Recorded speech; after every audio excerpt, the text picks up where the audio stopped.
the Blog Talk Radio Network.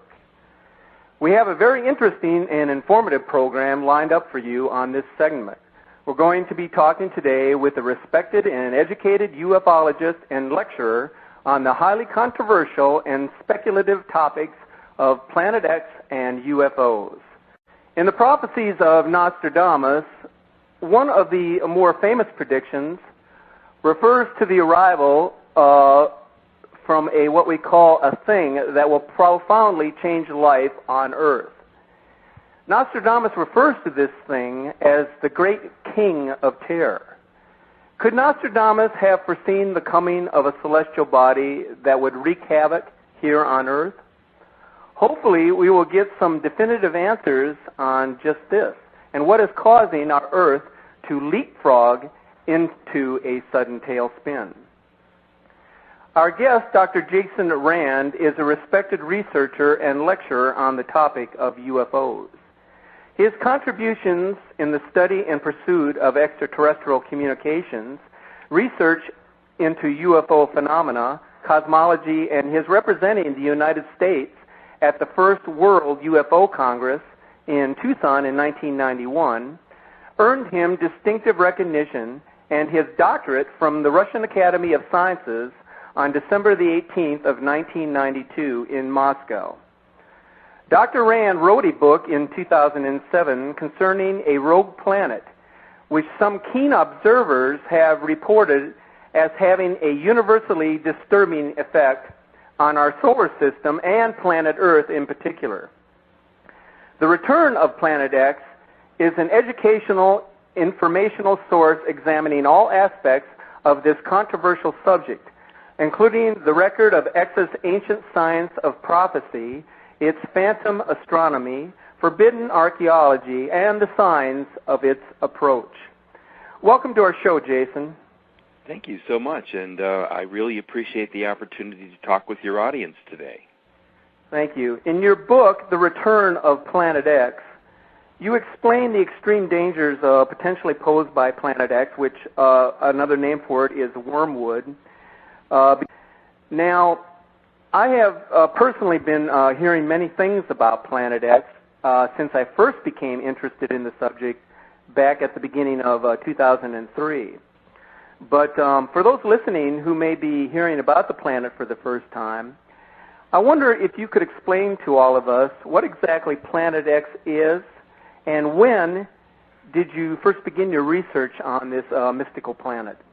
All right. First of all, let's define what a brown dwarf star is. A brown dwarf star is usually a smaller celestial body that is either a failed or an unignited fusion sun. Our sun is a fusion sun.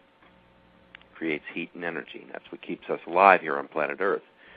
Now, we believe that, I'm going to jump back and forth here, but I'm going to answer all four questions in this one explanation.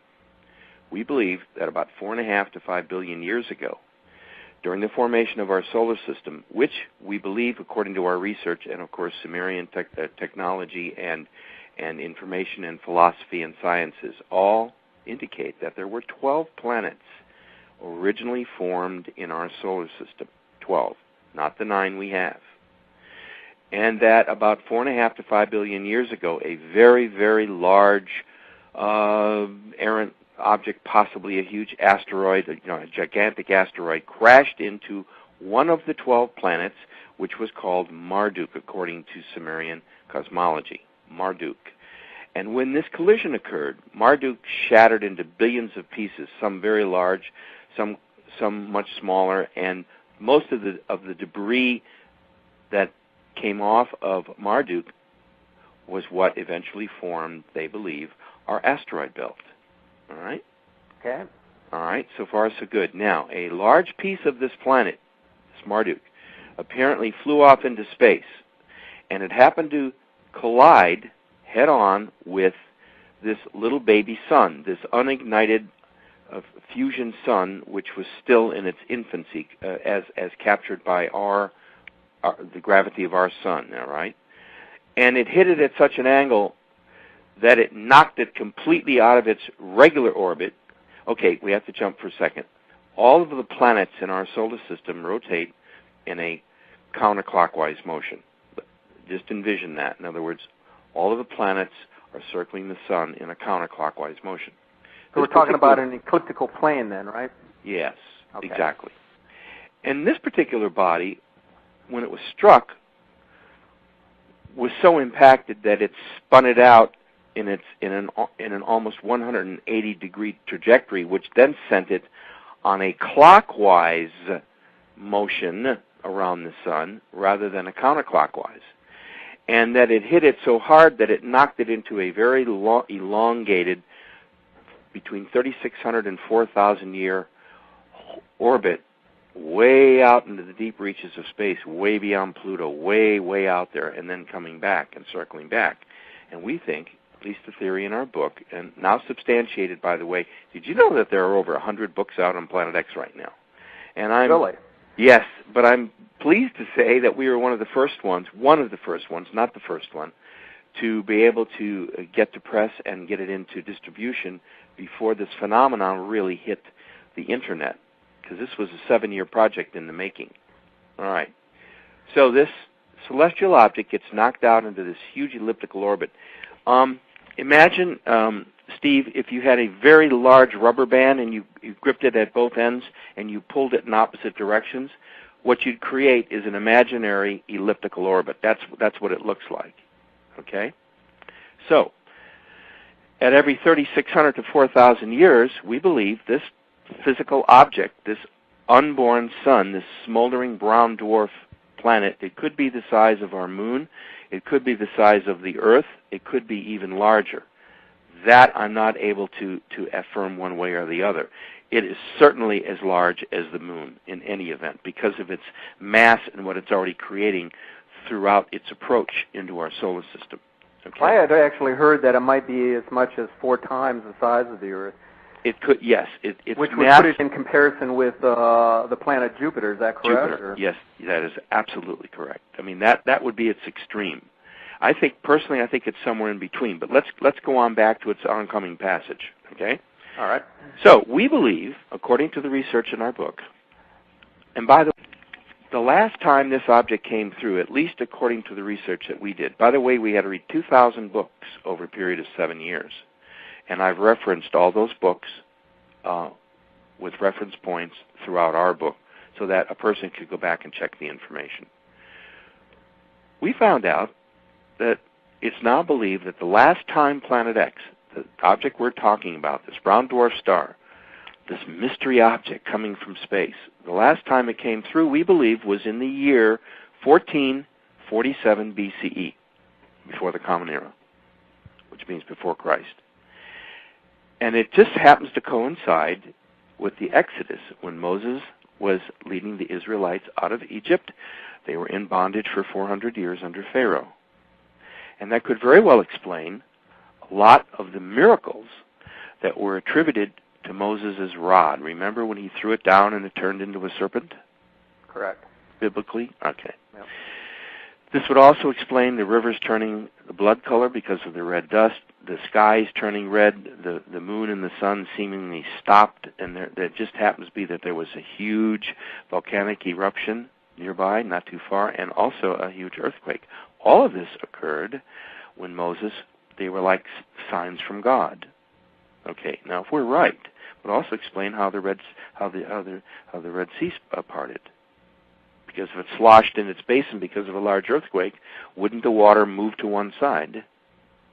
So did it actually pour? Remain there. The story is it actually ported, or did it actually just move off to one side enough to where Moses and his people could cross? Yeah, I doubt if it parted like we saw remember in the original movie done at Universal? Yeah, we see it parting in 2 different directions. Yeah, no.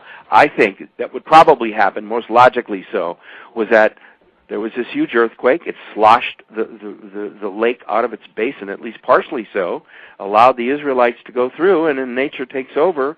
The planet, realigns herself, and the water comes back. I mean, that's the most logical explanation.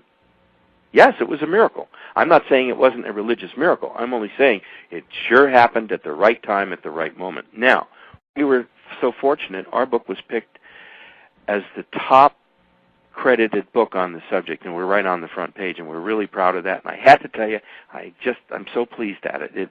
It came with great sacrifice because we've been giving our books to libraries and things like that, and now people are starting to call in. I've had requests from the White House and the Hoover Foundation and a whole bunch of other organizations. It's gratifying, and we thank you. What is the interest? And we thank you for having us on. What is the White House interested in this? What?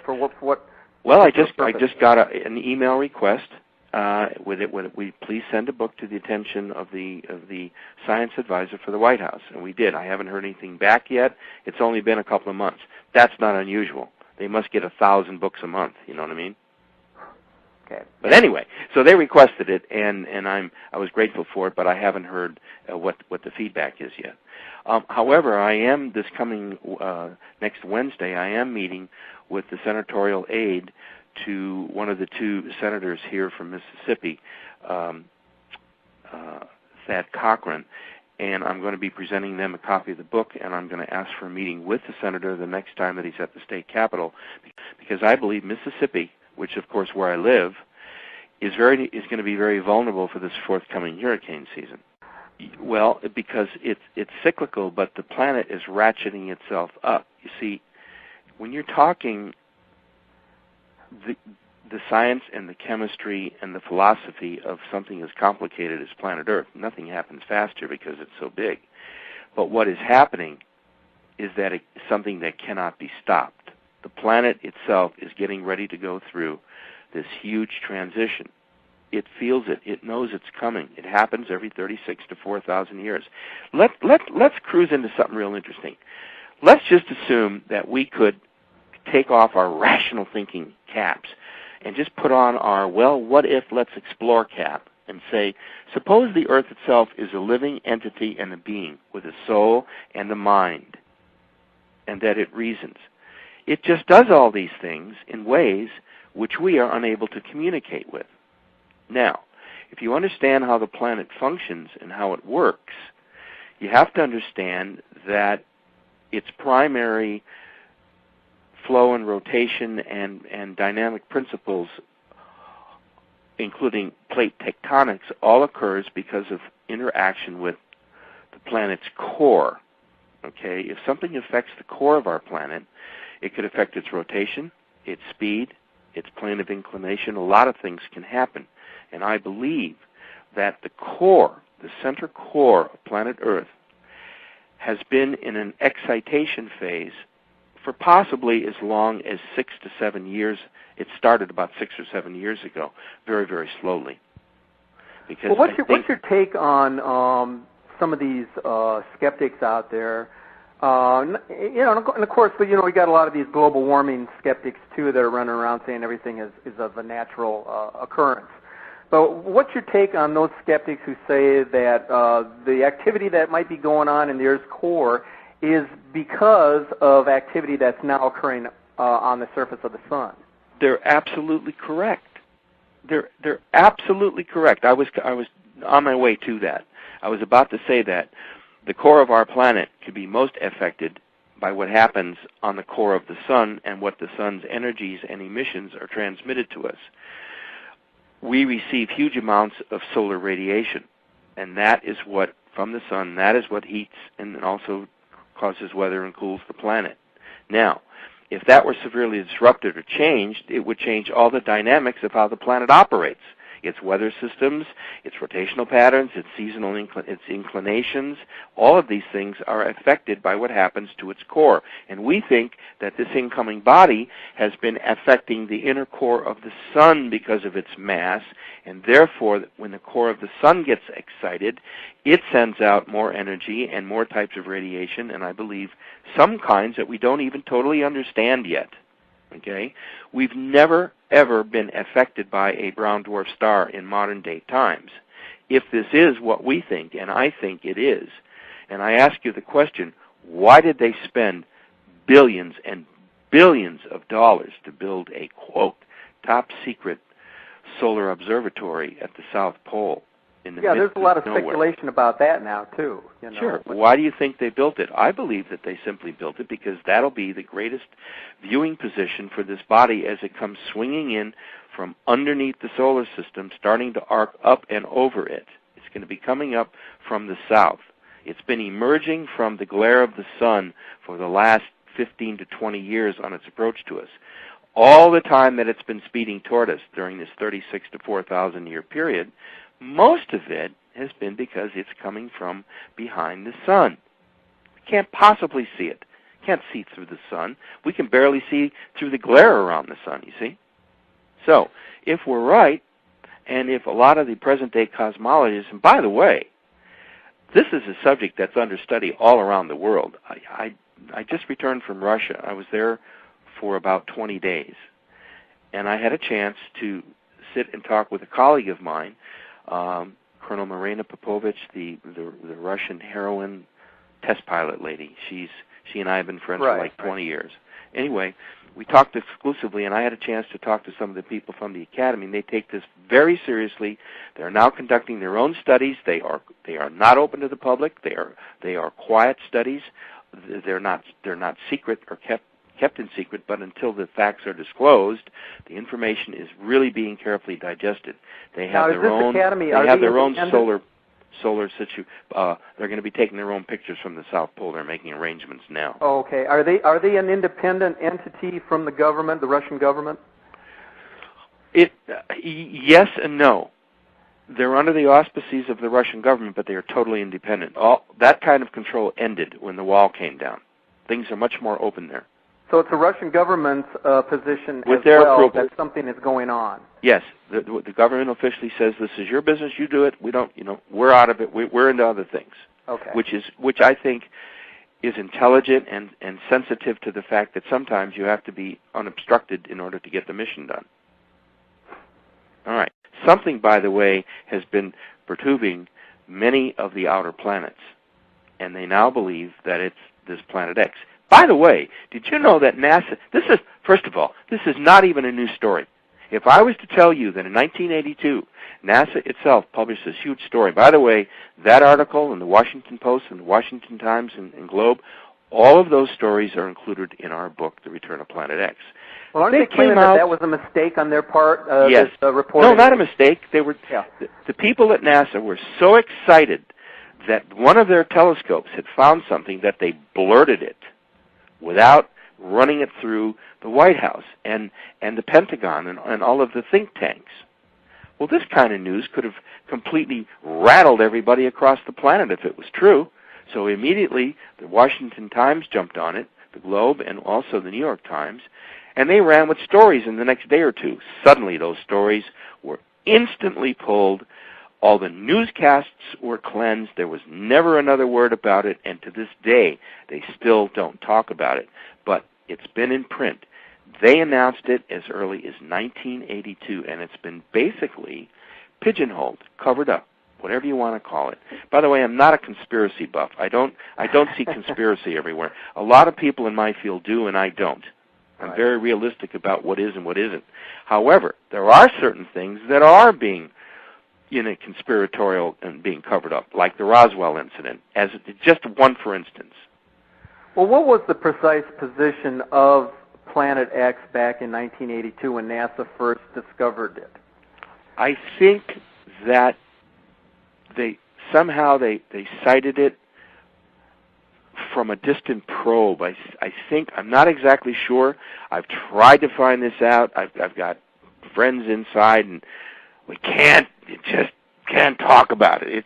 It is so weird and so dark a subject to them because they know that there's nothing we can do about it. See, I guess the reason they don't want to talk about it is there's nothing they can really do about it.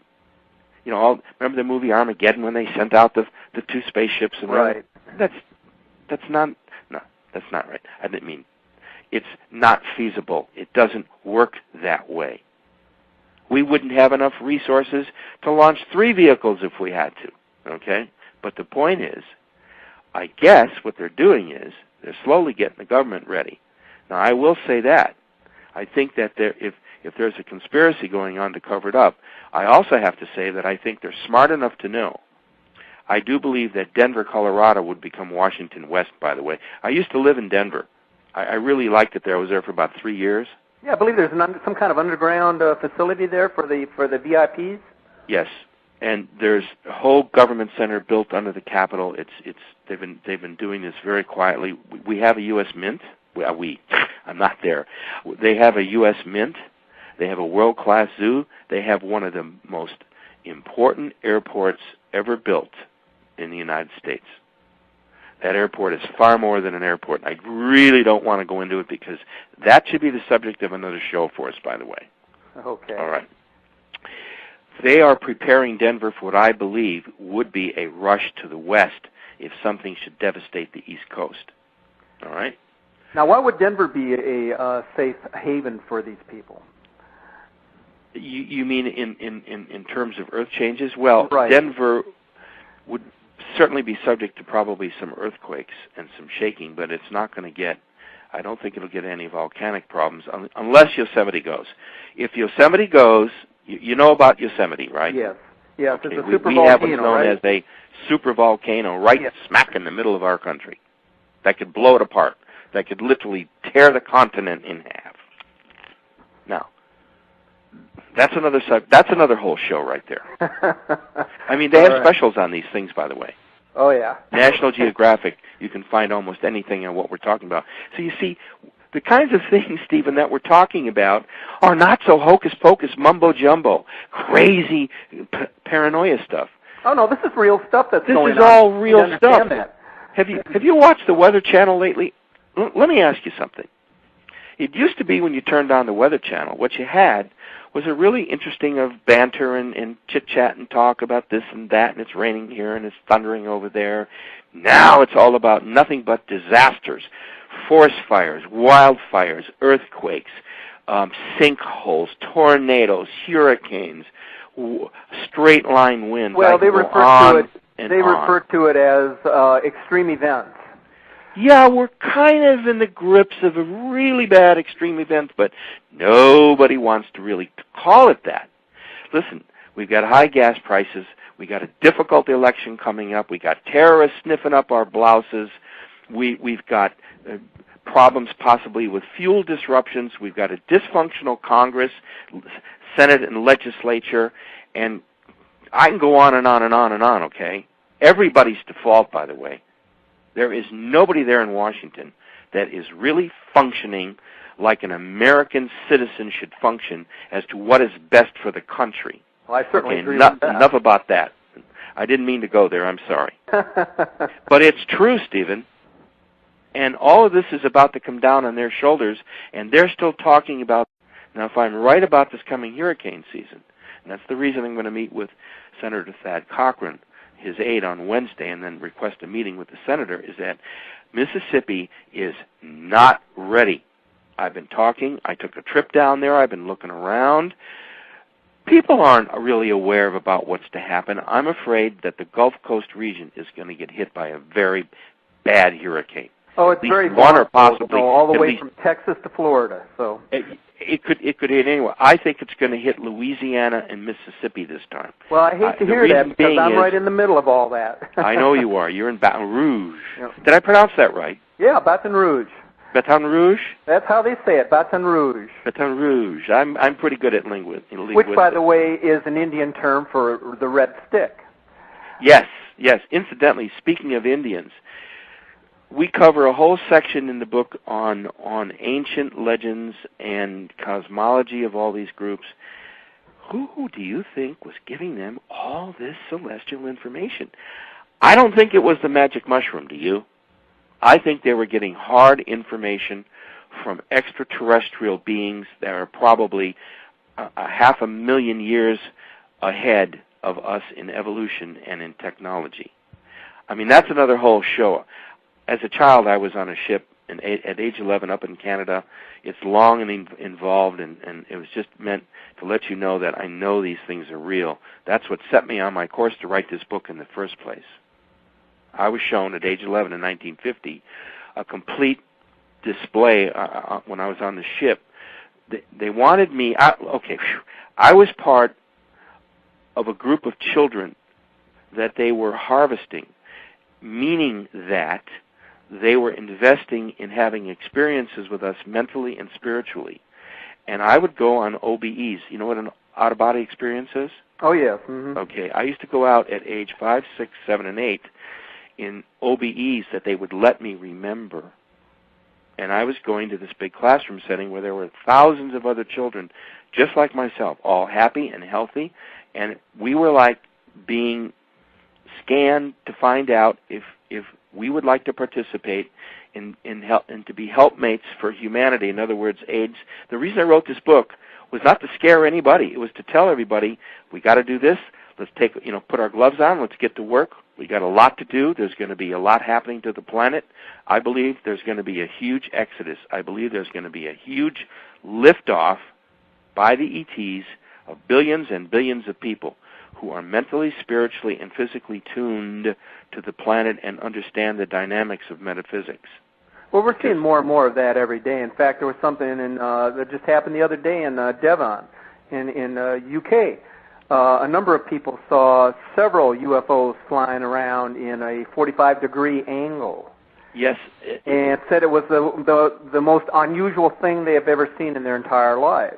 One of the things I'm going to predict, let's go public on your show, okay? I'm predicting as of today that we are going to be seeing a gradual but surely increasing rate of UFO sightings, landings, contacts, and communications. And I think we're starting to just now begin to see it form. What is it that are the aliens trying to communicate with us to warn us of what's about to happen, or what is their specific purpose in showing themselves? All of the above. You hit right on it. The crop circle thing. If people really understood what crop circles are all about. Now, let's throw away the fakers and let's throw away the little guys that run around with broomsticks. Those are not what I'm talking about.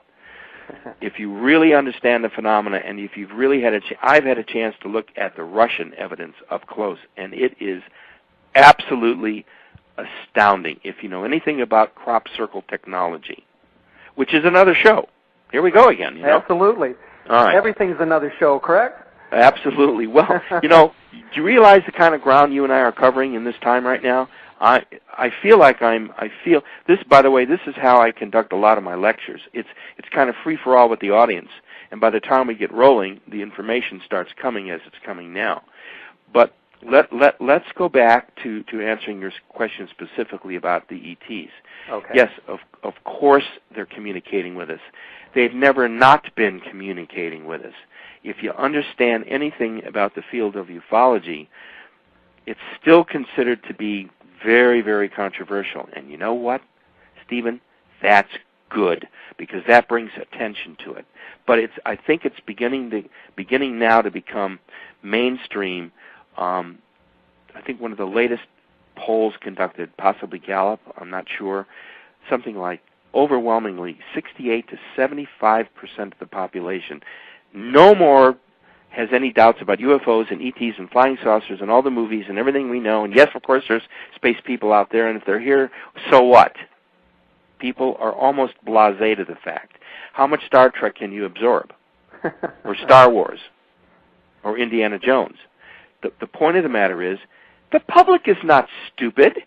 The public has been seeing science fiction UFO movies since the early 1950s. Remember the day the Earth stood still? Correct. With Klaatu. In fact, we were playing the music there just at the beginning of this show. Yes, you were. I just wanted to get that in. So let's give everybody a break, and let's just open the door and open the files and say, you know what? Did you know that the United States, Great Britain, New Zealand, Canada, and Australia, and a few of these other sober Western countries, they're the only ones that have secret UFO information files that haven't been opened.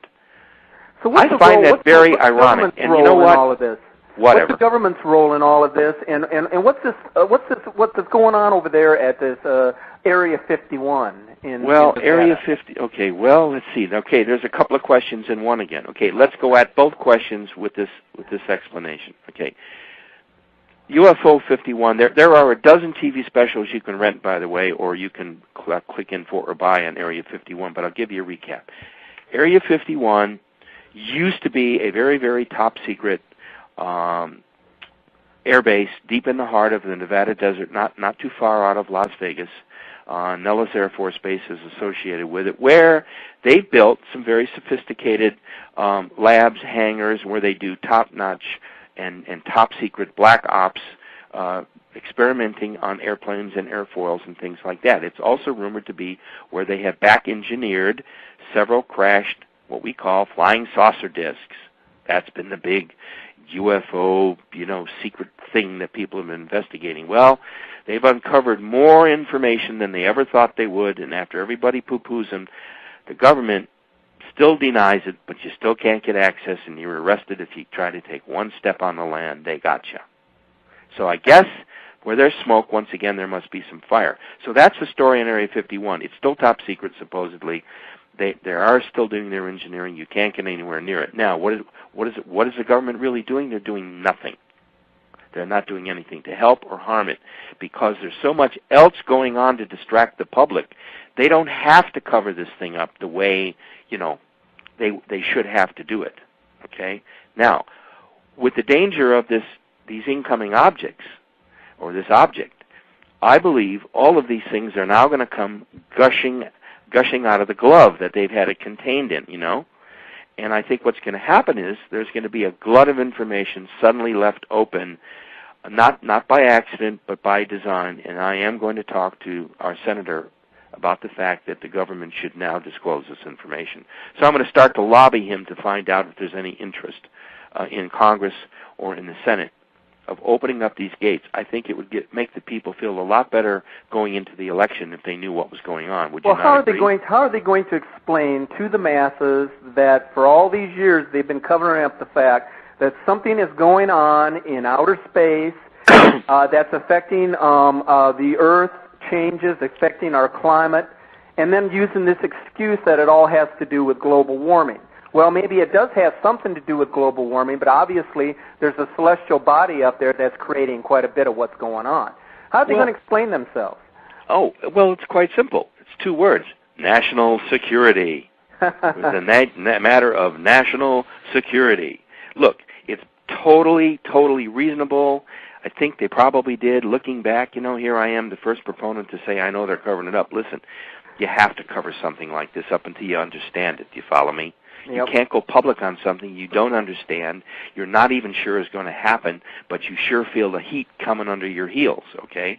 They did the right thing. They kept it quiet. But now it's time. Has the country been prepared for almost a full year? Do you realize that every week since the fall of 2007, from the fall of 2007, every single week, including all the winter months, there has been a tornado somewhere in the United States of America. Right. And they're still continuing even today. It's been an uninterrupted tornado season. But that's normal. No, it's not normal. What's not normal are the temperatures. I did an interview this morning with a DJ in Denver.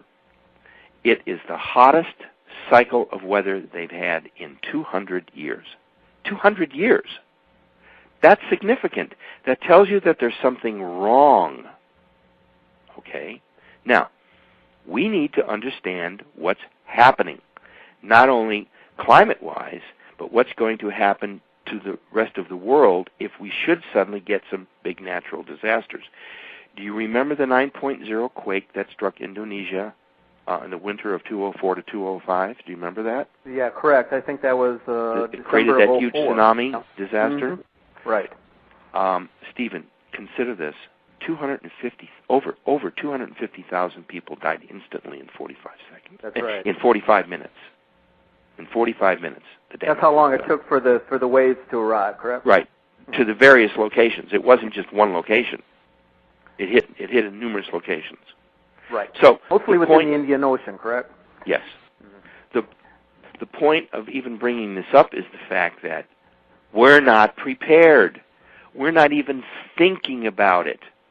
We're too concerned about the election, which we should be anyway. But the point is, this is all about to come down on our shoulders.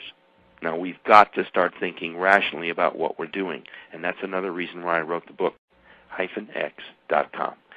Interesting, can I tell you a really quick funny something? I've got a section on my website where I put on what was sent to me, a submission by a guy who insists that the Earth's inclination is now beginning to tilt.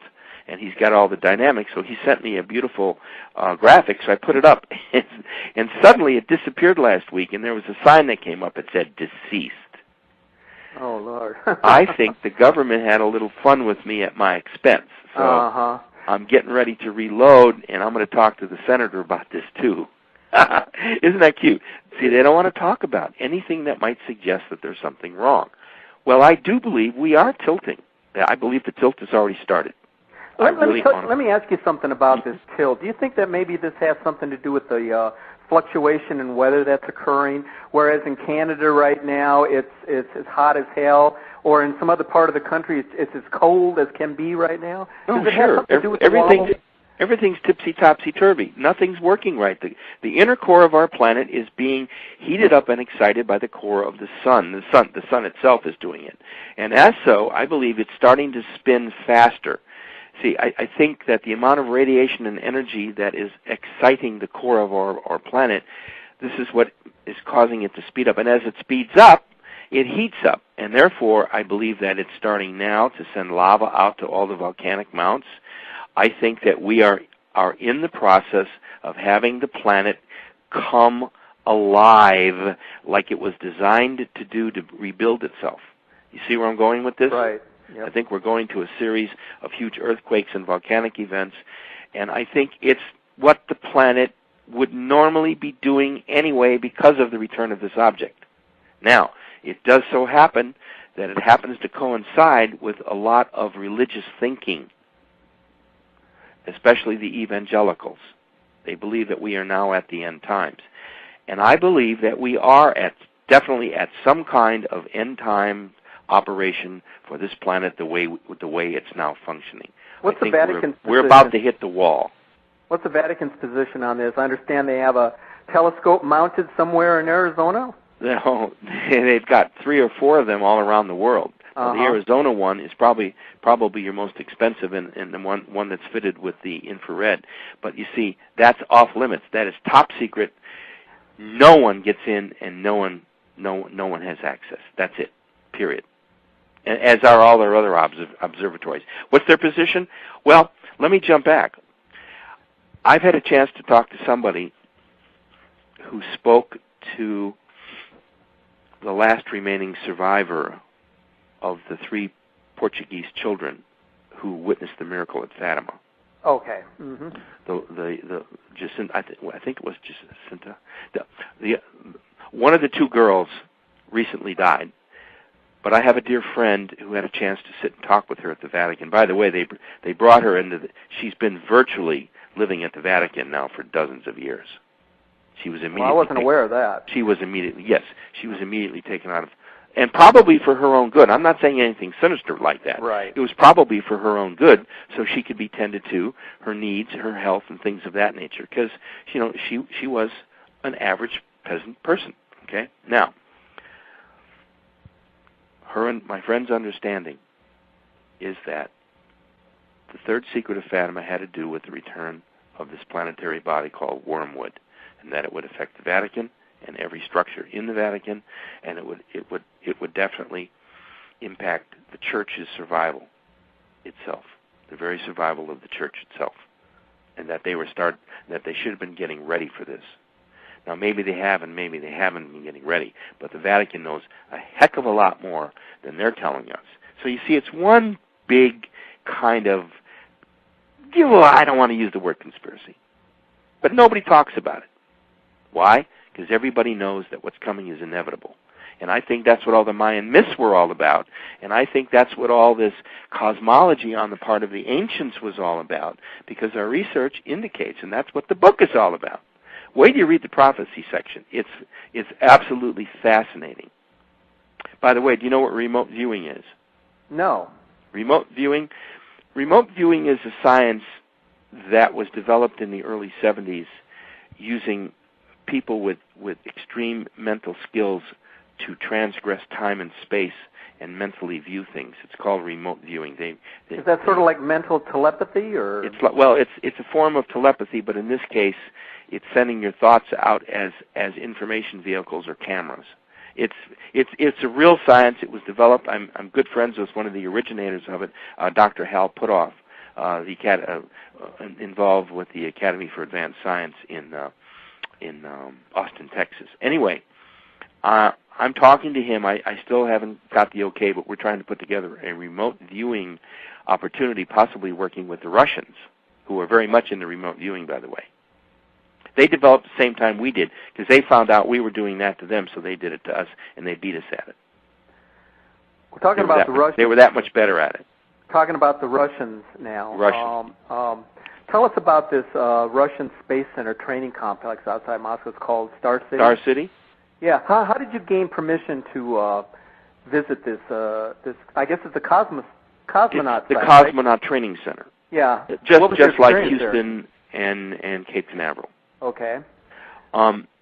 Because of my friendship with now retired Colonel Marina Popovich, the famous lady test pilot, I visited for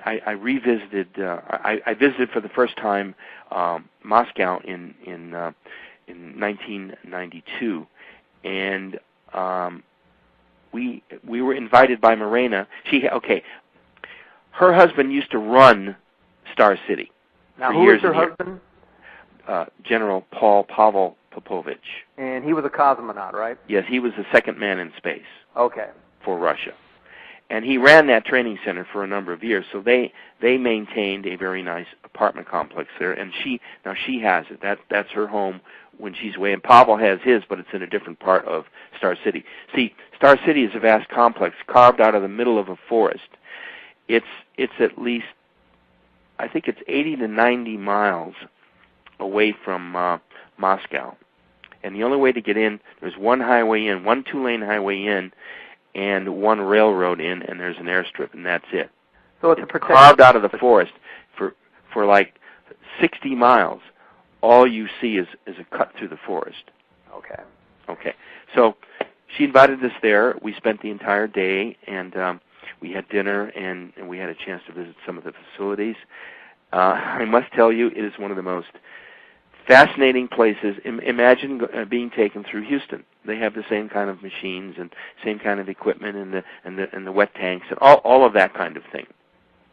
So that's how I got a chance to visit there. And we were the guests of Morena, and it's something I will never forget. I couldn't take any pictures, though. I'm on a mission to educate the planet about what could be its greatest opportunity to get control of itself. Okay? The whole planet, not just the United States, not just Mexico, not just Canada.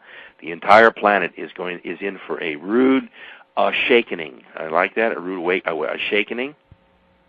And it's going to be horrendous. I know what's happening now. We're seeing it every day. But are you going to say? Is it like the prophet, the passage in the Bible that says that everything will happen in increments, like a woman having a child?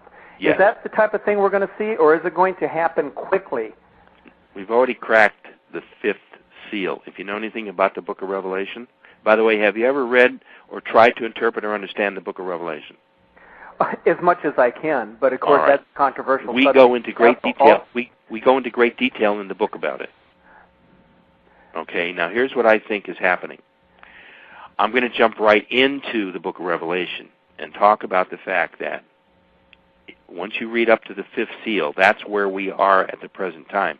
We're about ready to crack the 6th seal within the Book of Revelation. And I think that will be when Wormwood makes its first appearance.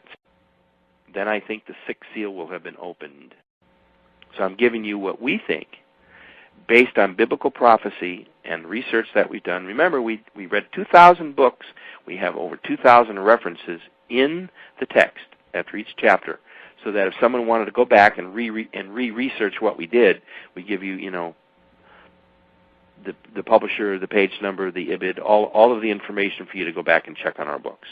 So, do you think that could have been the we mentioned at the beginning of the show the vision of Nostradamus back in the 15th century? Oh yes, in which he referred to a great monster in the sky. Of course, his date was 1999 in the 7th month, which some people have interpreted as the 9th month actually, which would have been September.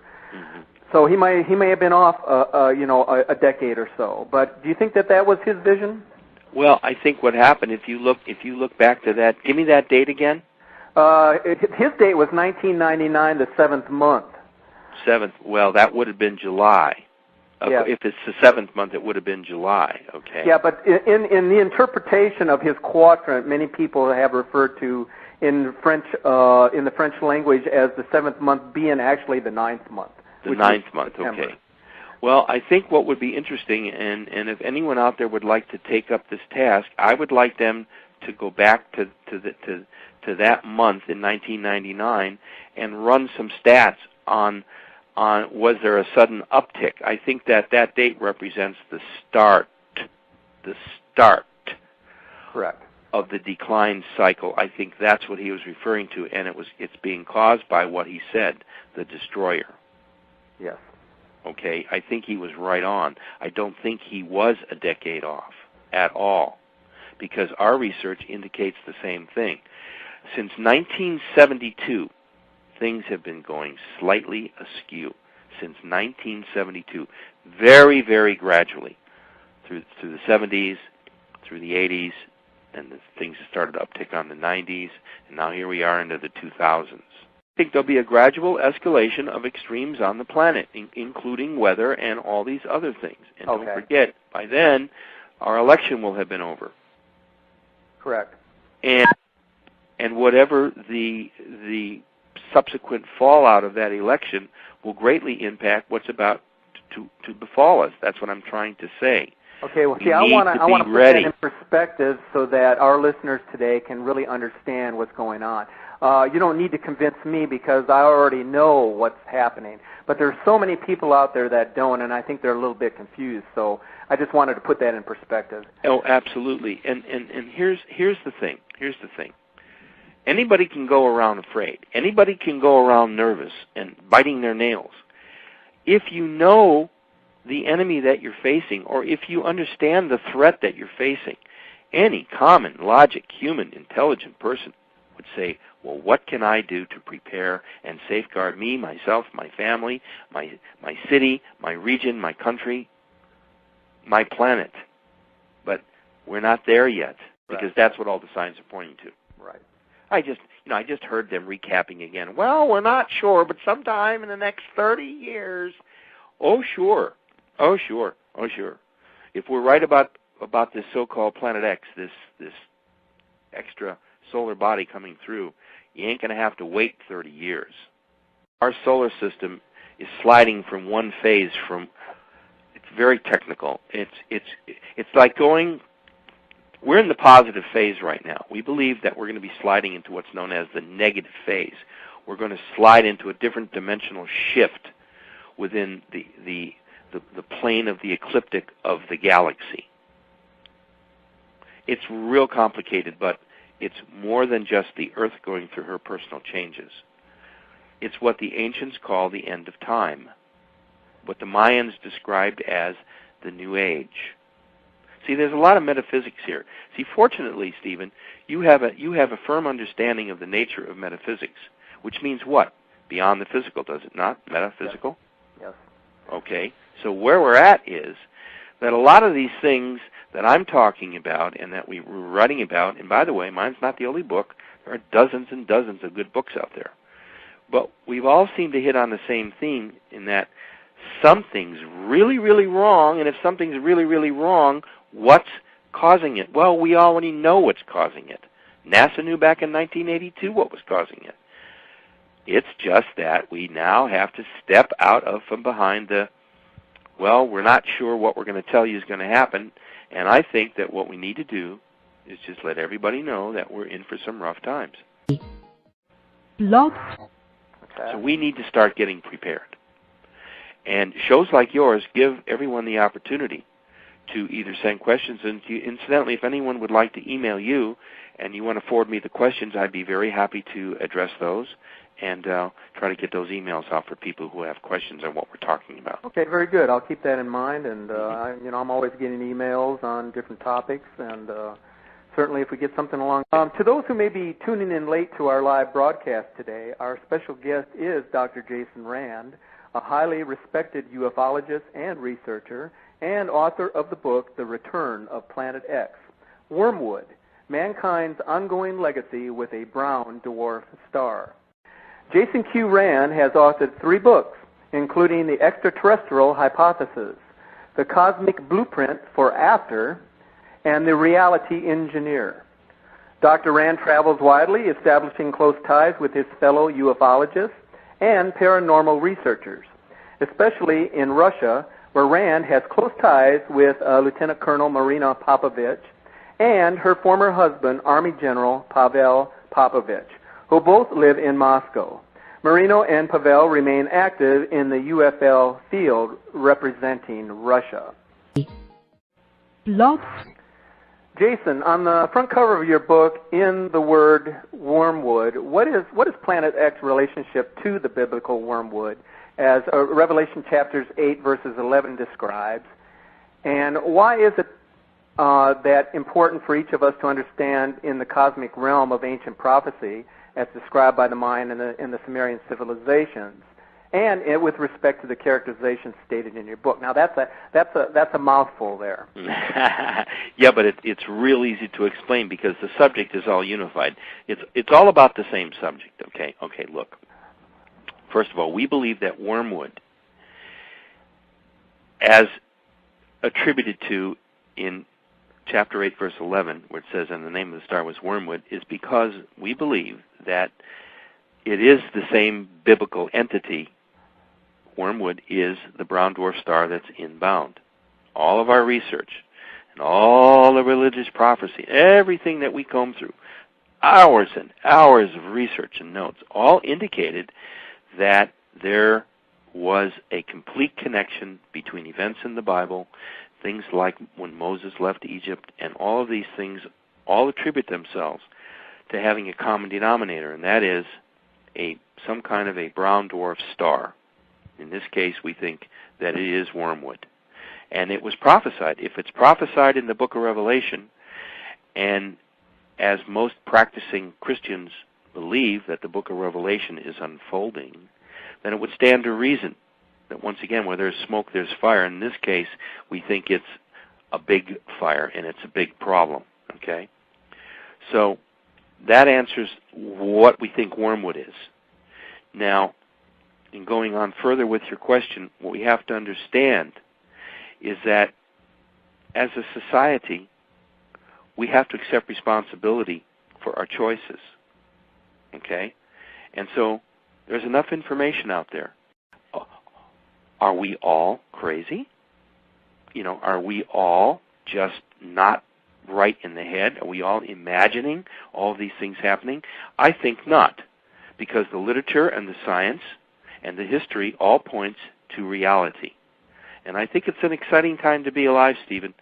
You're going to be on this planet as it goes through one of its greatest transitions in the history of mankind, in the history of the planet itself. When all these former ages came and went, there were very few people on the planet. You realize that. It's only been about the last 15 to 25,000 years, or maybe a little bit further back, that we've really had the kind of thing that humanoids bring to the planet. Yeah, there was lots of animals, lots of ages, and lots of very strange animals, but we're talking about, the idea of Homo sapien at the end here. So we're about ready to see something transpire with almost 7 billion people now on the face of the planet, which we never had before. So we're about ready to see a great experiment. And the experiment simply pits man against nature. I know that sounds kind of rough, but, it's always been that way, That's correct. And throughout history, there have been whole civilizations wiped out by volcanic eruptions and earthquakes and the supposed demise of Atlantis and all of these things. The research that we did opened me up to understand that I really knew very little before I cracked into the subject. I mean, I had read lots of books on it, but until I sat down and did the research myself, digging facts out, it was just absolutely frightening at how everything that was happening today points exactly to what happened before with other civilizations and other time periods and other catastrophes. Except the situation was there were very few humans around. Did I hit those 2 points for you? Yeah, you did. I was going to ask you a question regarding, we're talking about mankind's existence here on Earth in the last 20,000 or so years. And we're giving general terms and periods. I mean, rather than try to give specifics. It's 15, 20, 25,000 years ago. I think the question that a lot of people have asked previously regarding our existence is, are we a hybrid civilization that was created from a alien entity, or did we come from another planet and accidentally end up here? Ooh, boy, that's a really loaded subject. I suppose there's several different ways. Almost any answer that I give other than a pure act of God, and I'm not saying it wasn't, the mere fact that we've come through various periods and seemingly have advanced in different stages. I mean, we can't look back into a subject like anthropology and not understand exactly what went on with the evolution of mankind. Now, everybody argues, well, were we created or did we evolve? Well, anything that evolves has to be created, correct? That's correct. You can't a life form can't evolve without somehow being created. So what a silly, stupid argument. First of all, the two arguments to me have never made sense. You cannot have evolution without creation. Now, what constitutes that creation? That's the subject, and that is the question. And when does creation begin? Well, these are questions that I think that are still beyond man's understanding, exactly what creation involves, because we weren't there, we don't know. However, when it comes to mankind and humankind, I think it's safe to say that if we did evolve, we certainly had help along the way. Okay? My understanding from my UFO research indicates that there may be as many as 87 known identified extraterrestrial cultures and species out there, aside from what Star Trek showed us. Follow me? Okay. Now, if there are as many as 85 or 87 intelligent, functioning, super advanced cultures, races, and technologies than ours, we ain't so high. So we have a lot to learn and we have a lot to think about, okay? If they found a way to get here, which a lot of them seems that they have found a way to come to and fro, back and forth, we can't even get back to the moon comfortably at this point. You think it's true that there's probably some alien forms that are actually among the masses at this time? Oh, I believe that there are hybrids. I believe that there are ET entities. That was the subject of the Cosmic Blueprint for After, by the way, which is a treatise on human cosmic reality post-2012. I think that what we have is a variety, a myriad of extraterrestrial life forms that are capable of mingling with ours, just like your best science fiction movie. It's not that they take you over. They can assimilate almost any life form that they wish to reassimilate. They're that far ahead of us. So if you feel sometimes that you have someone thinking in your head, you very well may have some form of an extraterrestrial presence doing a mind link or a telepathic communication with you. By the way, many people communicate with ETs telepathically. There are thousands of people out there who have this talent and this capacity. And a lot of them are in Russia, by the way. So would they be blending in for sort of a... for the mission. It's all part of the same goal. Right. That's what I was going to say. Yeah, there's going to be Earth disasters, but they're not going to destroy the planet. They're going to shake it up. They're going to change things around. They're going to make everybody wake up and think. And yes, possibly 1 billion or more people may die. It's inevitable, especially those people along seacoasts. Look what happened in 2005, in that December-January tidal wave.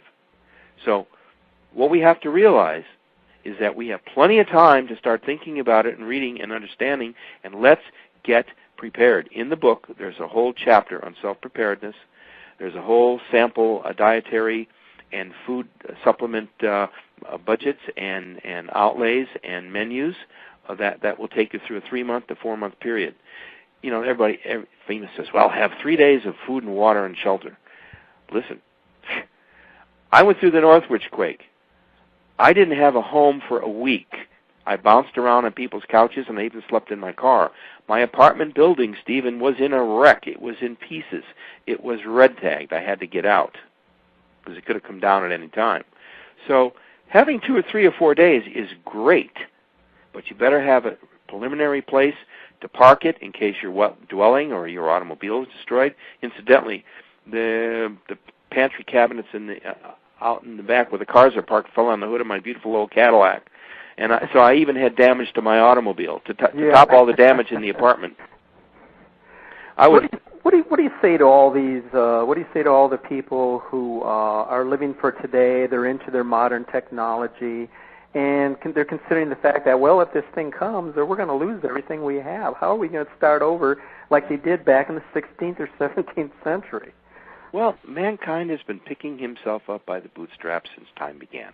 Okay, look. Not everybody is unprepared.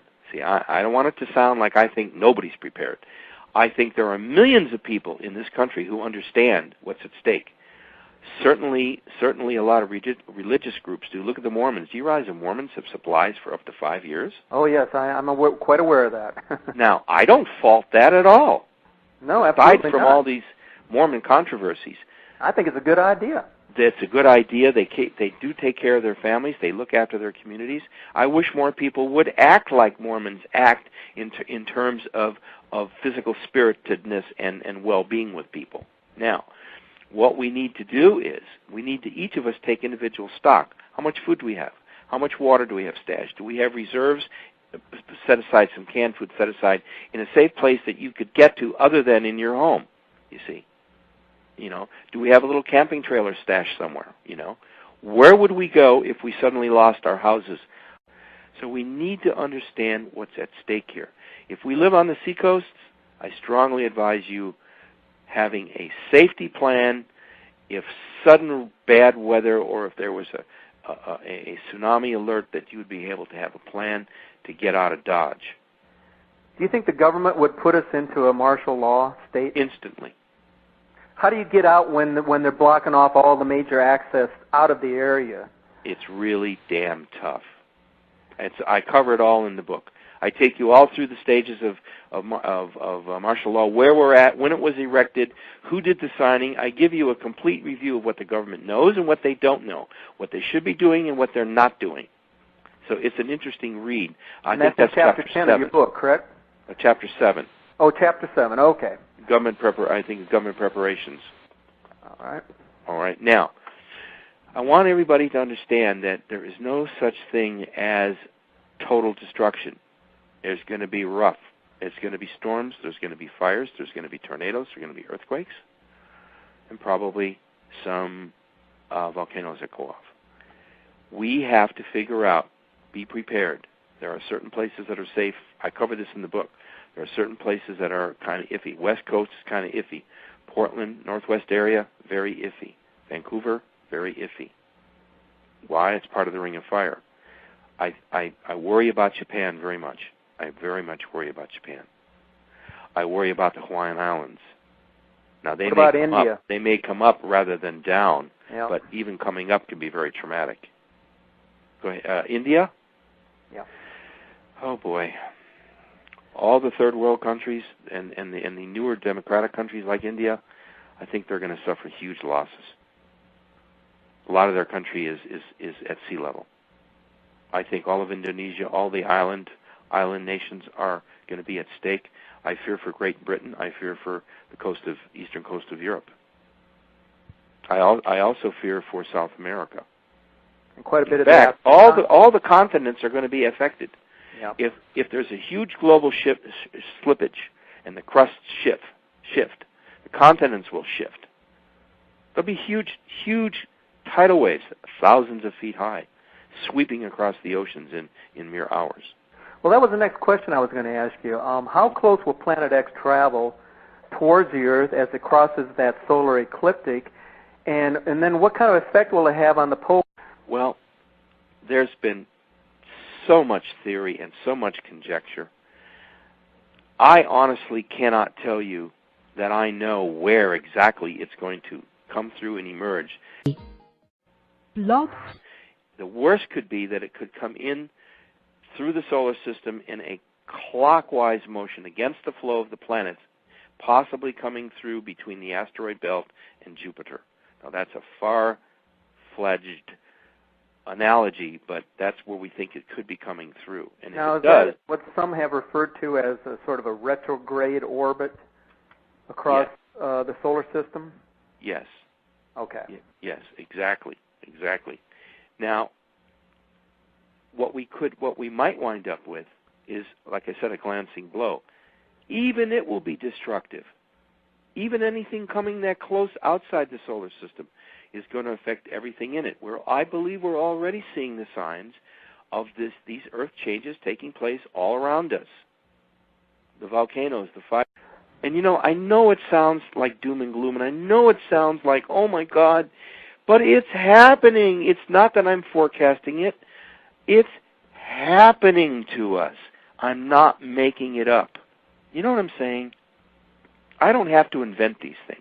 It just so happens that the subject of the book was well researched, and so therefore it's timely. I will say that, Well, did I answer your last two questions? I want to keep answering your questions. Oh, yeah. I was going to ask you, though, how does this blend in with what we're hearing today from most of the scientists across the planet, from Al Gore and others about global warming? It's affecting everything that's happening. Let's kick at that. Now, what we're going to be dealing with is the fact that we have a short, limited amount of time in order to get the mechanism rolling. So if your listeners are interested in finding out more, let them know that there are dozens and dozens and hundreds of websites, including Nancy's website, for instance. There are lots of people talking about this phenomenon, not just me. I'm just one of possibly 100,000 people on the planet involved in it. But it's going to take all of us to get the word out, and it'll take inspirational hosts like yourself who are willing to investigate the subject to figure out exactly what is going on.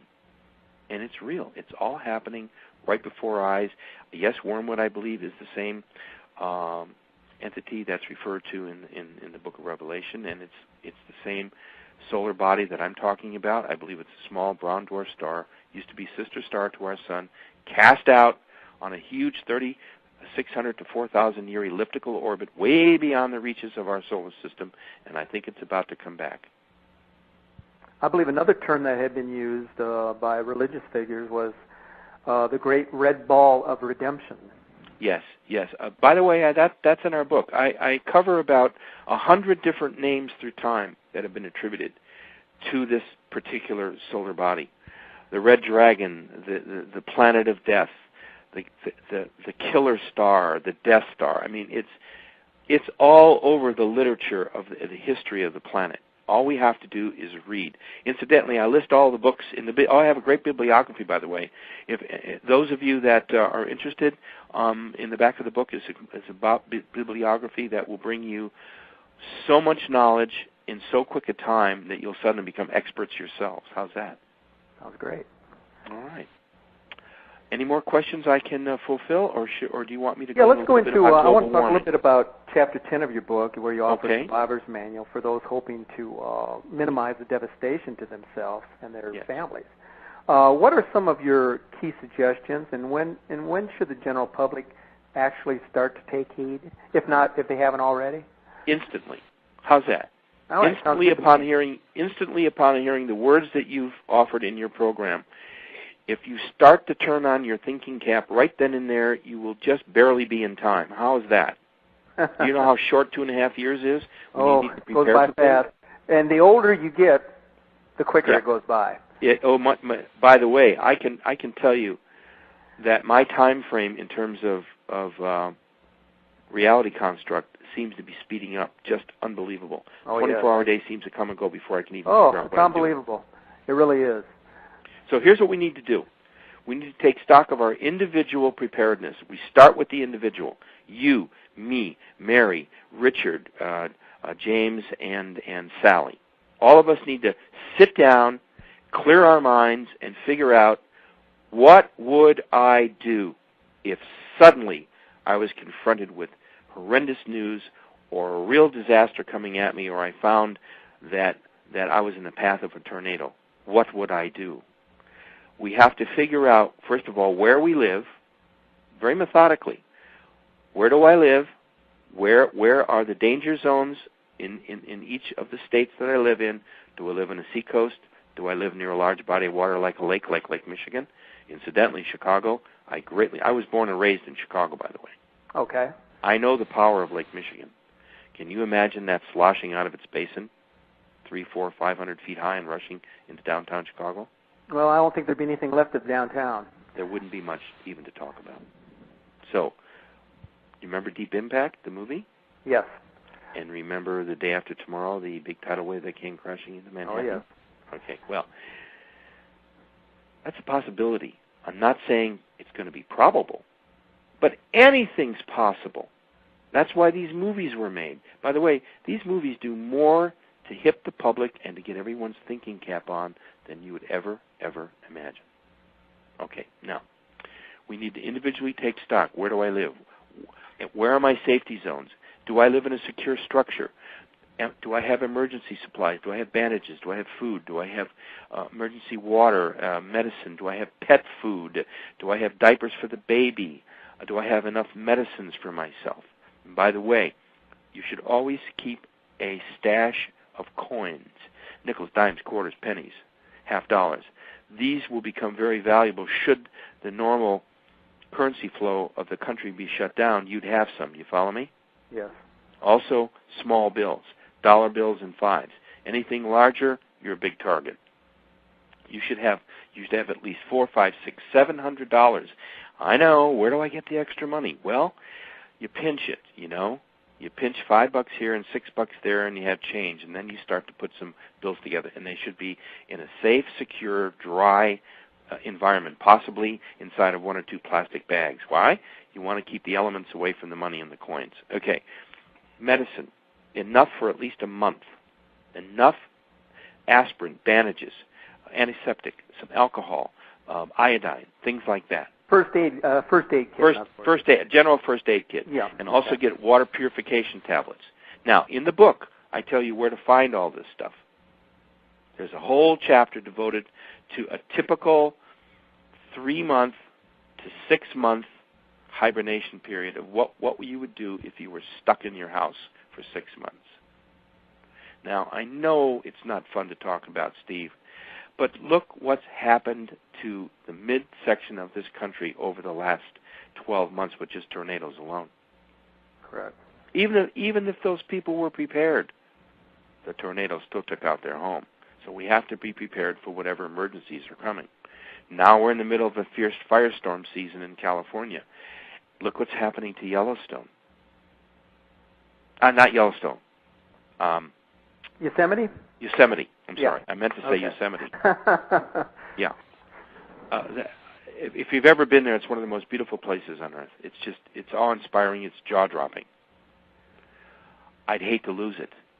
But we have to be understanding that our planet is going through severe changes. Its weather patterns are all screwed up. The seasons are topsy-turvy. The currents in the oceans are being disturbed and changed. The water temperatures. Let's talk about global warming real quick. And we got 2 more minutes? Yeah, we got about 21 minutes left. All right, let's talk about global warming real quick, okay? Now, I'm not a global warming expert. I'm not Al Gore. I don't claim to be, but I have done a little bit of research on it. We have a 4-page spread in our book toward the back where we discuss global warming in earnest. We believe that there is such a thing called global warming. We don't disagree with the theory that there is this phenomenon going on, but what we disagree and what we beg to differ on are the causes of this phenomenon called global warming. Here's what we believe. We believe that the planet is heating up, partially because the core of the planet is heating up. And if you heat the core of the planet, don't you also heat the shell of the planet? Yes? Yes. Have to. And that shell connects to the surface, sometimes under the sea, where the crust of the earth is met by the floor of the sea. Well, that radiates heat up through the water, doesn't it? Of course it does. You ever boiled an egg? You put the gas on or the electricity, and it heats the pan heats the water, and it cooks the egg. Okay. We believe that global warming is being caused probably at least 40 to 50%, which means a 50% increase in the global warming capacity because of the Earth itself. Nothing to do with CO2, nothing to do with mankind. Although we're contributing greatly to the problem, don't get me wrong. Mankind is not the sole cause. We also believe that the ring of fire is about ready to explode. You know what the ring of fire is? Yes. Okay. Now, it's transglobal. It cuts across almost 3 separate oceans. If the ring of fire goes, the game is up. It's over. If the ring of fire volcanoes explode, even if only 3 or 4 explode, it could cause us a terrible global we're already cooling seeing period. a lot of activity in the Ring of Fire, especially in Indonesia and Yes. some of those islands in the South Pacific. All the Ring of Fire volcanoes are starting to pop. They're starting to shake. They're starting to shimmer. They're starting to power up, because I believe that the core of the planet is injecting, because it's heating up, it's causing more magma flow. Now, there are thousands and thousands of small little baby undersea volcanoes at the base of these big volcanoes that are undersea. Like Kilauea, do you realize how massive the base of Kilauea is? Oh, it's tremendous. Mm-hmm. Several hundred miles in circumference. Yep. Several hundred miles in circumference. And we're seeing more increased lava flow there. Yes, Mauna Loa has been one of the most active volcanoes in modern times. In fact, it's never stopped flowing in recent times. Now, if this is any precursor to what we're to expect, Steve, we're about ready to experience another level of volcanic activity on the planet. Now, if all these little baby volcanoes are in fact venting under the sea, we must know about them. Come on, we've got sensors all over the planet for volcanic eruptions undersea. Why aren't we talking about it? Why aren't we really talking about the causes that may be causing global warming? Okay? I think that the oceans are warming because of the heating up of the oceans from volcanoes and the crust underneath the lava pots. And this would be letting off a lot of methane gas, is that correct? Absolutely, which then contributes to another problem in the atmosphere. You see, it's multi-lethal no matter how we look at it. And so I what do you think say? What do you say to the reason. United Nations then, who keeps insisting that it's mankind who's to blame for what's happening here on Earth now? Because it's been misunderstood and overlooked and mishandled for so long that there is no escape now. So what are they going to do? Does the United Nations ever take responsibility for anything that goes wrong? Not really. It's always somebody else's fault. Haven't you noticed that? Yes. The very officials that run the United Nations are questionable. We don't want to go there, though, right now, do we? That's not the focus of our thing. Suffice to say, the United Nations has got to get its head screwed on right. It's got to come clean with the public as well. It has to act as a united body for the protection of the planet. If not, then disband it and get rid of it. It's of no value. What they need to do is understand that the whole world right now is threatened. This goes way beyond national borders. Okay? And if you're right about your thoughts and your ideas and helping to get the information out, you are in fact involved in this mission in your own way and in your own mode of operation. And for that, I'm very grateful to you. We're reaching lots and lots of people today. What would be your future message to our listeners today who may be taking your research and writing seriously? Well, first of all, I thank them for their interest. It's important in my position that I try to remain calm and collected and be hopefully the educator and the author and the person who gets the information out. I'm not a seer. I'm not a prophet. I don't claim anything like this. All I know is that my research has led me to believe that this planet and times that we are in right now are very significant. It ties in with all the things we've discussed on your program today. And so what I would say is this. All you have to do is watch and listen for the signs. If I'm right about what I'm talking about, things are going to get increasingly worse. If they don't get increasingly worse, then the best that could happen from my discussions with you and the effect of my book on the public is that we get better prepared for whatever is coming at our way, and whatever is causing this global warming, the predictions are it's not going to go away. So I'm not out there all by myself making a projection that could go either way. I'm sure it's going to go some way. I predict and I worry that it's going to become more difficult than it's going to become more easy. I think we're in for huge planetary changes. I think we're in for a reality change. I think we're in for huge political upheaval in the world. I think that the planet itself is coming alive to do what it has to do to survive itself.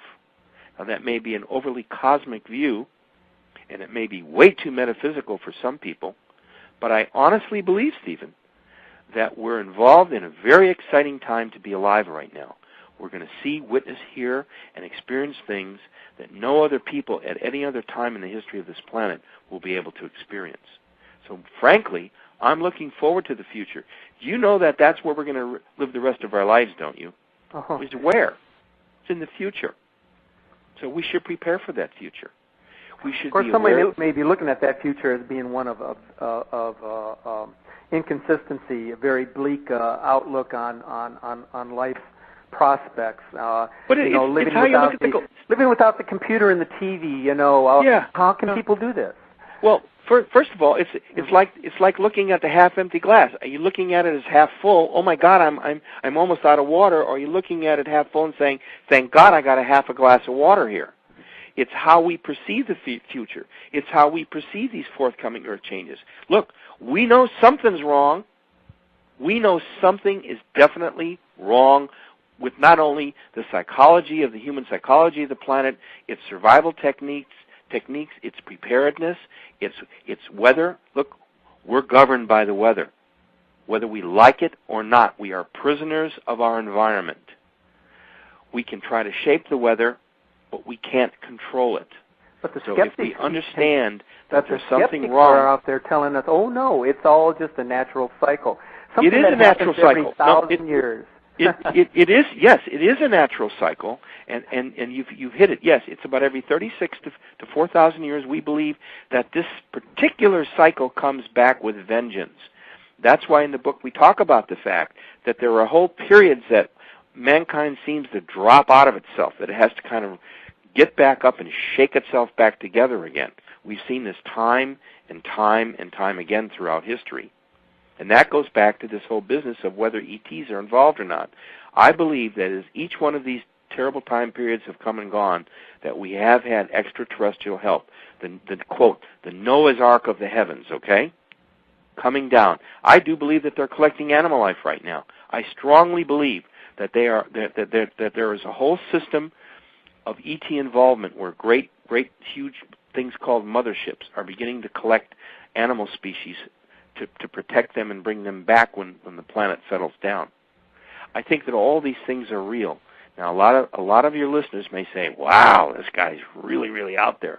Well, it comes from reading books. It comes from giving lectures. It comes from visiting Russia and talking with former cosmonauts and having a chance to write and research.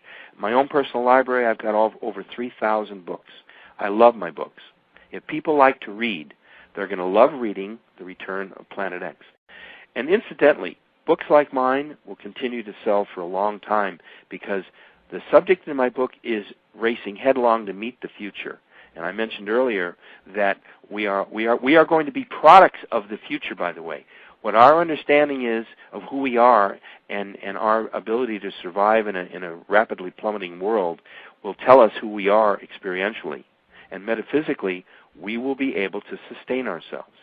I want to ask you really quick, if we can. We got like 6 minutes left, but I wanted to Ask you this question. What is your advice for those in the listening audience who believe that they themselves may have experienced a UFO sighting or a close encounter with an alien being or both? Well, I'm so grateful that you brought that subject up, because it can be a touchy subject for some people, you know. Look, if you had an experience that you honestly believe in your heart that you did experience, that you can either remember or you can write details down, if you yourself are individually convinced that you saw a valid sighting of an object in the sky, you know, flying saucers are all different shapes and sizes. There's wedge shapes, there's boomerangs, there's the round ones, there's the oblong ones. If you think you've had a sighting and you firmly, honestly believe it at your core, then you probably have had a sighting. You probably, honestly, have had a real-life sighting.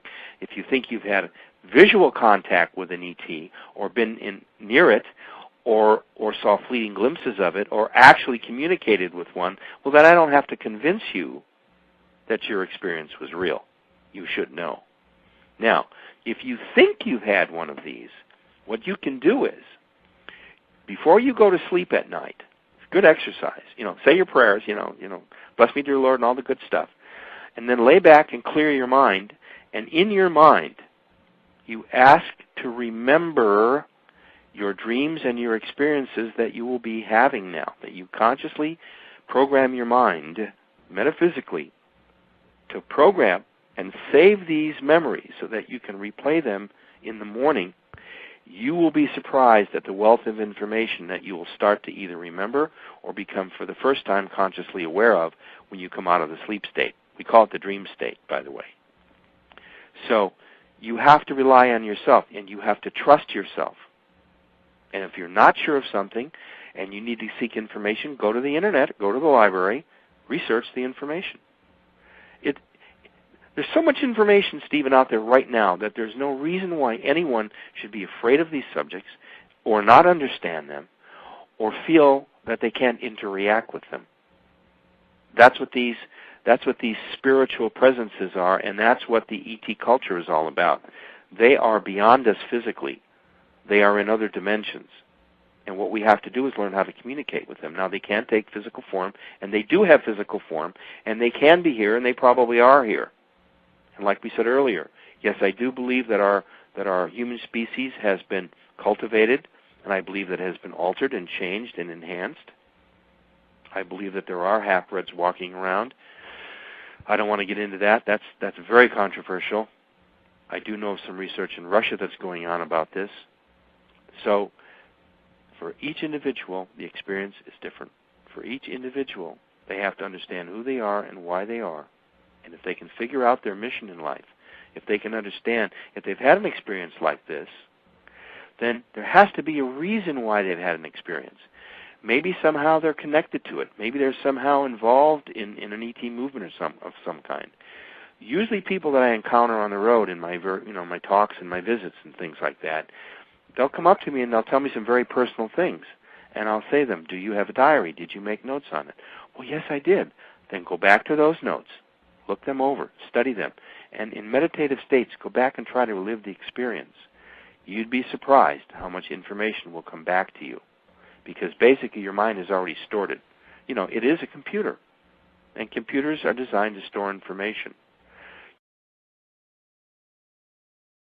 Collide head on with this little baby sun, this unignited fusion sun, which was still in its infancy, as captured by the gravity of our sun. All right, and it hit it at such an angle that it knocked it completely out of its regular orbit. Okay, we have to jump for a second. All of the planets in our solar system rotate in a counterclockwise motion. Just envision that. In other words, all of the planets are circling the sun in a counterclockwise motion. So we're talking about an ecliptical plane then, right? Yes, okay. Exactly. And this particular body, when it was struck, was so impacted that it spun it out in an almost 180-degree trajectory, which then sent it on a clockwise motion around the sun rather than a counterclockwise. and that it hit it so hard that it knocked it into a very elongated, between 3,600 and 4,000 year orbit, way out into the deep reaches of space, way beyond Pluto, way, way out there, and then coming back and circling back. And we think, at least the theory in our book, and now substantiated, by the way, did you know that there are over 100 books out on Planet X right now? And Really?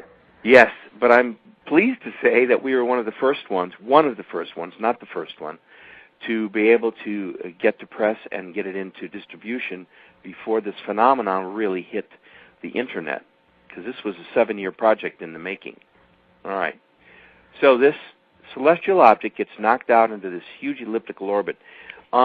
Imagine, Steve, if you had a very large rubber band and you gripped it at both ends and you pulled it in opposite directions, what you'd create is an imaginary elliptical orbit. That's what it looks like. Okay? So, at every 3,600 to 4,000 years, we believe this physical object, this unborn sun, this smoldering brown dwarf planet, it could be the size of our moon, it could be the size of the Earth, it could be even larger. That I'm not able to affirm one way or the other. It is certainly as large as the moon in any event because of its mass and what it's already creating throughout its approach into our solar system. Okay? I had actually heard that it might be as much as 4 times the size of the Earth. It could, yes. It's which would put it in comparison with the planet Jupiter, is that correct? Jupiter, yes, that is absolutely correct. I mean, that would be its extreme. I think it's somewhere in between, but let's go on back to its oncoming passage, okay? All right. So we believe, according to the research in our book, and by the last time this object came through, at least according to the research that we did, by the way, we had to read 2,000 books over a period of 7 years. And I've referenced all those books with reference points throughout our book so that a person could go back and check the information. We found out that it's now believed that the last time Planet X, the object we're talking about, this brown dwarf star, this mystery object coming from space, the last time it came through, we believe, was in the year 1447 BCE, before the Common Era, which means before Christ. And it just happens to coincide with the Exodus, when Moses was leading the Israelites out of Egypt. They were in bondage for 400 years under Pharaoh. And that could very well explain a lot of the miracles that were attributed to Moses' rod. Remember when he threw it down and it turned into a serpent? Correct. Biblically? Okay. Yep. This would also explain the rivers turning the blood color because of the red dust, the skies turning red, the moon and the sun seemingly stopped, and there just happens to be that there was a huge volcanic eruption nearby, not too far, and also a huge earthquake. All of this occurred when Moses, they were like signs from God. Okay, now if we're right, it would also explain how the Red Sea parted. Because if it sloshed in its basin because of a large earthquake, wouldn't the water move to one side? So did it actually pour? Remain there. The story is it actually ported, or did it actually just the Blog Talk Radio Network? We have a very interesting and informative program lined up for you on this segment. We're going to be talking today with a respected and educated ufologist and lecturer on the highly controversial and speculative topics of Planet X and UFOs. In the prophecies of Nostradamus, one of the more famous predictions refers to the arrival from what we call a thing that will profoundly change life on Earth. Nostradamus refers to this thing as the Great King of Terror. Could Nostradamus have foreseen the coming of a celestial body that would wreak havoc here on Earth? Hopefully, we will get some definitive answers on just this and what is causing our Earth to leapfrog into a sudden tailspin. Our guest, Dr. Jason Rand, is a respected researcher and lecturer on the topic of UFOs. His contributions in the study and pursuit of extraterrestrial communications, research into UFO phenomena, cosmology, and his representing the United States at the first World UFO Congress in Tucson in 1991 earned him distinctive recognition and his doctorate from the Russian Academy of Sciences on December the 18th of 1992 in Moscow. Dr. Rand wrote a book in 2007 concerning a rogue planet, which some keen observers have reported as having a universally disturbing effect on our solar system and planet Earth in particular. The Return of Planet X is an educational, informational source examining all aspects of this controversial subject, including the record of X's ancient science of prophecy, its phantom astronomy, forbidden archaeology, and the signs of its approach. Welcome to our show, Jason. Thank you so much, and I really appreciate the opportunity to talk with your audience today. Thank you. In your book, The Return of Planet X, you explain the extreme dangers potentially posed by Planet X, which another name for it is wormwood. Now, I have personally been hearing many things about Planet X since I first became interested in the subject back at the beginning of 2003. But for those listening who may be hearing about the planet for the first time, I wonder if you could explain to all of us what exactly Planet X is, and when did you first begin your research on this mystical planet? All right. First of all, let's define what a brown dwarf star is. A brown dwarf star is usually a smaller celestial body that is either a failed or an unignited fusion sun. Our sun is a fusion sun. It creates heat and energy. That's what keeps us alive here on planet Earth. Now, we believe that, I'm going to jump back and forth here, but I'm going to answer all four questions in this one explanation. We believe that about 4.5 to 5 billion years ago, during the formation of our solar system, which we believe, according to our research, and of course Sumerian technology and information and philosophy and sciences, all indicate that there were 12 planets originally formed in our solar system. 12, not the 9 we have. And that about 4.5 to 5 billion years ago, a very, very large errant object, possibly a huge asteroid, a gigantic asteroid, crashed into one of the 12 planets, which was called Marduk, according to Sumerian cosmology. Marduk.